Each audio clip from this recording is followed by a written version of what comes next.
Good morning everyone. कुछ थोड़े बहुत टॉपिक्स रह गए थे, ट्रायल बैलेंस के बारे में डिस्कस कर लेंगे और थोड़ा सा थ्योरी भी पढ़ेंगे, ज़्यादा नहीं पढ़ेंगे, एक लिमिटेशंस रहने देंगे। आप तो सुन लो। दो तीन बातें जो आपको अभी करनी है, बस रह गई जो।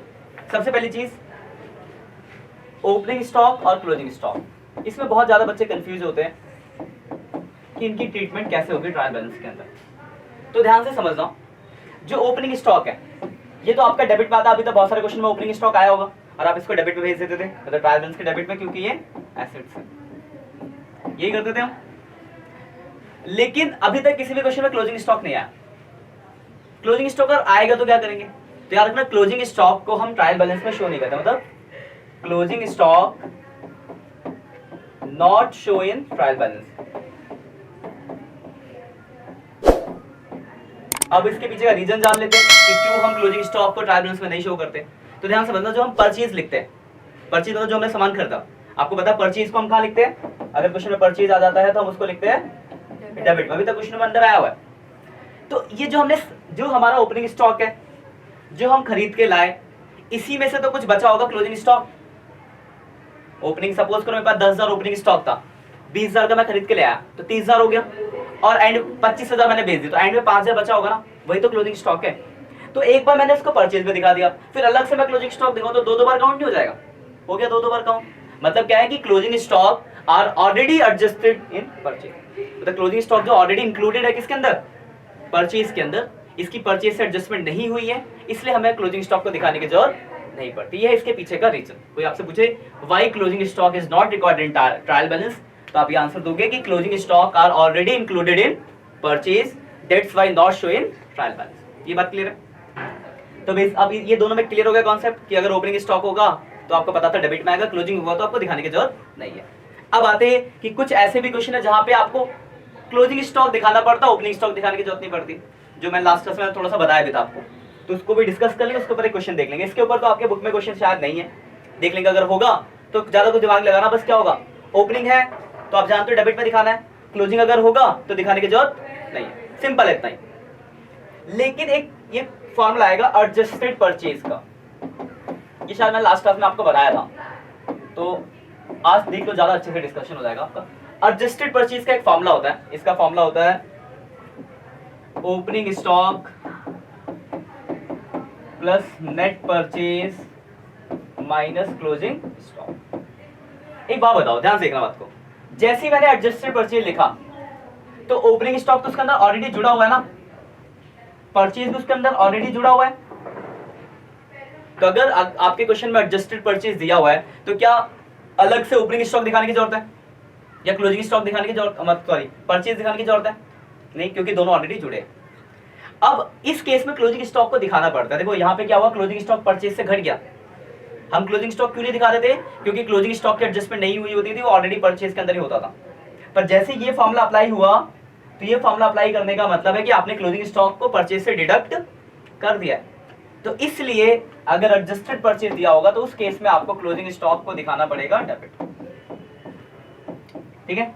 और ओपनिंग स्टॉक और परचेज को अलग से दिखाने की जरूरत नहीं होगी, क्योंकि ये दोनों ऑलरेडी इसके अंदर जुड़े होंगे। ये बात क्लियर है? तो बस यही दो चीजें जहां पे गलतियां हो सकती है ट्रायल बैलेंस में। अगर क्वेश्चन आया तो सीधे में तो कोई आपको गलती होने के चांसेस ही नहीं है। इसके ऊपर एक क्वेश्चन है, मैं दिखा देता हूं आप लोग को, डिस्कस कर लेते हैं। क्वेश्चन नंबर आपका 11। क्वेश्चन नंबर 11 देखो,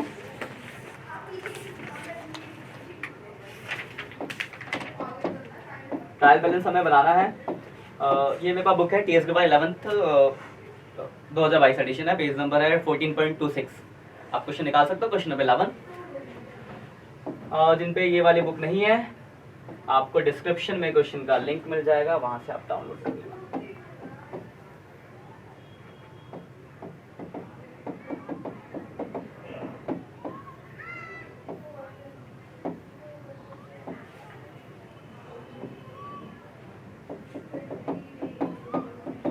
देखो आप देखो, अगर आप क्वेश्चन में देखो सबसे पहले दे रखा आपको एडजस्टेड परचेज, तो फॉर्मूले वाला कॉन्सेप्ट आ गया।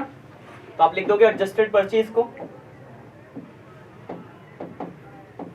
कितना दे रखा एडजस्टेड परचेज, अमाउंट जरा बता दो, अरे बोलो।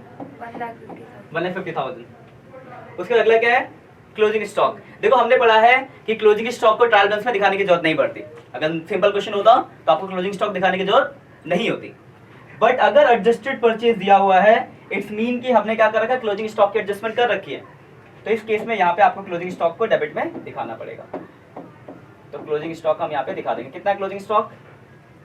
40,000। ठीक है, इस एडजस्टेड परचेज की वजह से इसको दिखा रहे हैं। नॉर्मल क्वेश्चन होता तो क्लोजिंग स्टॉक को दिखाते नहीं। अगला पॉइंट देखो क्या लिखा है, डेटर। या बाकी सब कुछ सिंपल है। डेटर आप जानते हो कहाँ आता है, डेबिट में। कितना अमाउंट है डेटर का? 60,000।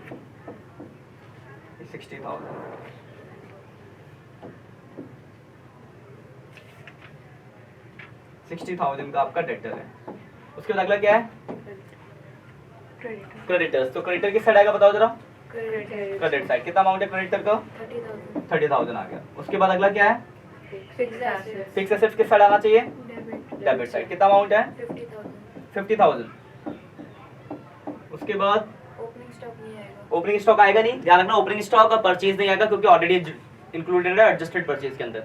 उसके बाद क्या अगला आपका एक्सपेंस किस साइड आएगा? Debit side. कितना अमाउंट है? 20,000। उसके बाद सेल्स किस साइड आएगा? क्रेडिट। रेवेन्यू है, कितना अमाउंट है? अमाउंट 2 लाख। अगला क्या है, कैपिटल में किस साइड आएगा? Capital credit side. कौन कह रहा है डेबिट? पढ़ते हो ना स्टार्टिंग से कैपिटल क्रेडिट। डेबिट कैसे हो सकता है? आप जोड़ लो इसको। देखो ये हो गया, देखो 150, 2 लाख, 2 लाख 3 लाख 20 हजार है ना। 1 लाख 2 लाख 3 लाख 20 हजार, 3,20,000 आ गया इधर का। ठीक है, देख ले 2 लाख 3,20,000। बस क्वेश्चन खत्म। ठीक है, तो बेसिकली देखो 12 तक आपके क्वेश्चन ऐसे सारे आपके होमवर्क है, कर लेना, चैप्टर खत्म हो जाएगा। मतलब बेसिकली आपको बस ये दो जो बातें थी जो नई इस क्वेश्चन के अंदर जो मैंने यहाँ अभी डिस्कस कर ली, एक ये एडजस्टेड परचेज वाली बात को ध्यान रखना, और एक वो जो क्लोजिंग स्टॉक ओपनिंग स्टॉक का सिंपल वाला कॉन्सेप्ट है।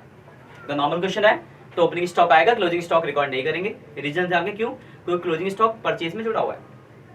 लेकिन वही क्वेश्चन के अंदर अगर एडजस्टेड परचेज होगा तो आप समझ गए क्या करना है आपको। तो आपको ओपनिंग और परचेज दिखाने की जरूरत नहीं क्योंकि एडजस्टेड में जुड़ा हुआ है, और क्लोजिंग स्टॉक को आपने घटा रखा है, मतलब एडजस्टमेंट हो चुकी है, इसलिए हम उसको दिखा रहे हैं डेबिट।